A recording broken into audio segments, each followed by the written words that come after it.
Hey guys, we're here at Circuit Valencia, Ricardo Tormel. It's the last race of the season. Really excited to get the weekend underway. I've been studying a lot, really trying to focus on the Moto2 Lions and World Championship. So I have a lot to learn, but I'm really excited to get the weekend underway. Here we are in turn 1. As you all probably remember from the MotoGP race where Marquez did that crazy save when he was leading the race, or made that pass where he was leading the race. You can see his tire mark over here. It's hard to see from this angle, but it's there. It's huge. So quite an impressive save.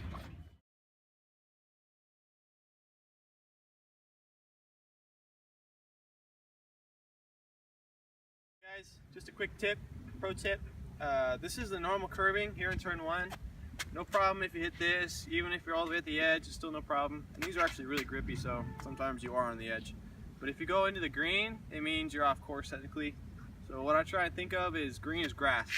And if you're on the green or on the grass, then you're never really helping yourself out, and you'll probably get your lap time canceled. So just gotta be careful. Another one of my favorite parts of this track is that it's fairly flat. There's not a lot of elevation. There's a lot of camber in the corners, but not a lot of elevation.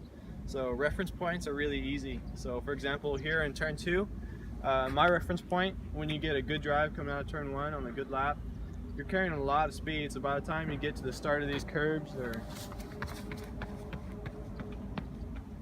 right about here, you're on the brakes, and the thing's pretty sideways. So the good thing about this track, like I said, it's pretty flat. A lot of easy reference points that you don't really need to think about. They're just there. So that's another reason why I like it. So here we are at turn 3.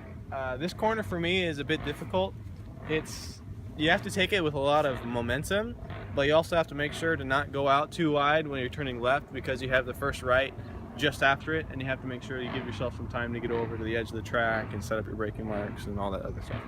But this corner is really tricky because A, you're carrying a lot of speed and a lot of lean angle, so you're taking weight off the front and adding load to the rear and adding lean angle. So there's a lot of different variables going on, and it usually gives you a lot of front chatter. So it's quite scary, but it's definitely something I need to work on.